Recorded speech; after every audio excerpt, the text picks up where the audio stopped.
Well, you'll have to forgive me. When I came to Ramat Beit Shemesh, they told me that the first language here is English, and the next language might be Hebrew. So please just indulge me a few minutes. When you all came in, you saw that collage outside, right? And you're probably looking and you didn't have enough time to figure out what's all the pictures there.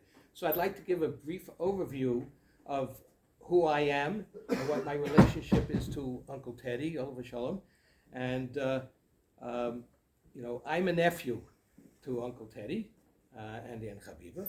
And, my father, or should I say, Teddy was one of 6 children. My grandparents came to America. They had some children in Europe, and they had some children here. They came after World War I. That's probably in the late 1900s, 1915, maybe 17, sometime around that time. And my father was the oldest. His name was Yechiel J. And there was another son, Harry, brother Harry, and they were born in Europe. Later on, when they came to America, there was Sidney, Miriam, Teddy was the next to the last, and Philip, Feivel. So there were 6 children. And Teddy, you'll see a picture out there, which I never saw before, looks very nice. He learned in a yeshiva in Kansas City. In those days, there were many yeshivas outside of the New York area, and there was a place called Kansas City, Missouri, and they had a yeshiva there, and he was one of the bachrim that went there.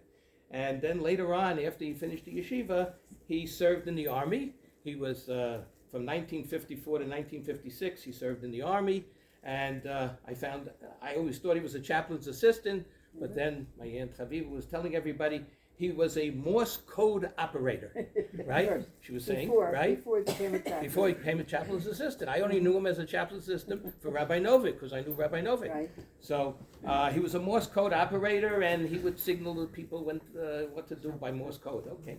All right. And then after he came out of the army, he got married in 1957, correct? 1957.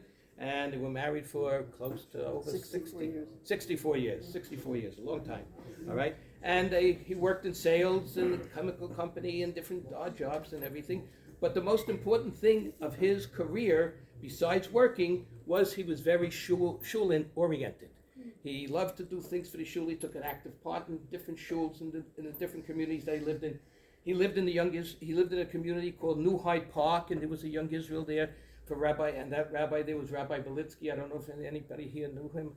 I knew him very well. There was a Rabbi Belitsky, and he used to help out there. He used to teach bar mitzvah lessons. You'll see pictures there. He taught choir for the boys, and davening was very important, and he got the boys activated to come to shul, and he taught them how to lead the services and everything. And that was very important to him. Shul-oriented and covered harabbanim, to have respect for rabbis, no matter what. The rabbi is in charge. The rabbi has what to say, and he should be listened to. He was very strong about that. As my son-in-law said, he said, quiet, no talking. That's part of shul davening and everything. And what the rabbi has to say is important, and that was very important to him. Kavod harabbanim. And then in 1968, they moved to North Miami Beach in Florida, and that area too was just about starting to build up at that time. And they were pioneers there. He took an active part in the yeshiva, building a yeshiva there, and especially in the Young Israel. And then they got a young rabbi there by the name of Rabbi Leff, and they became very close with the Leff.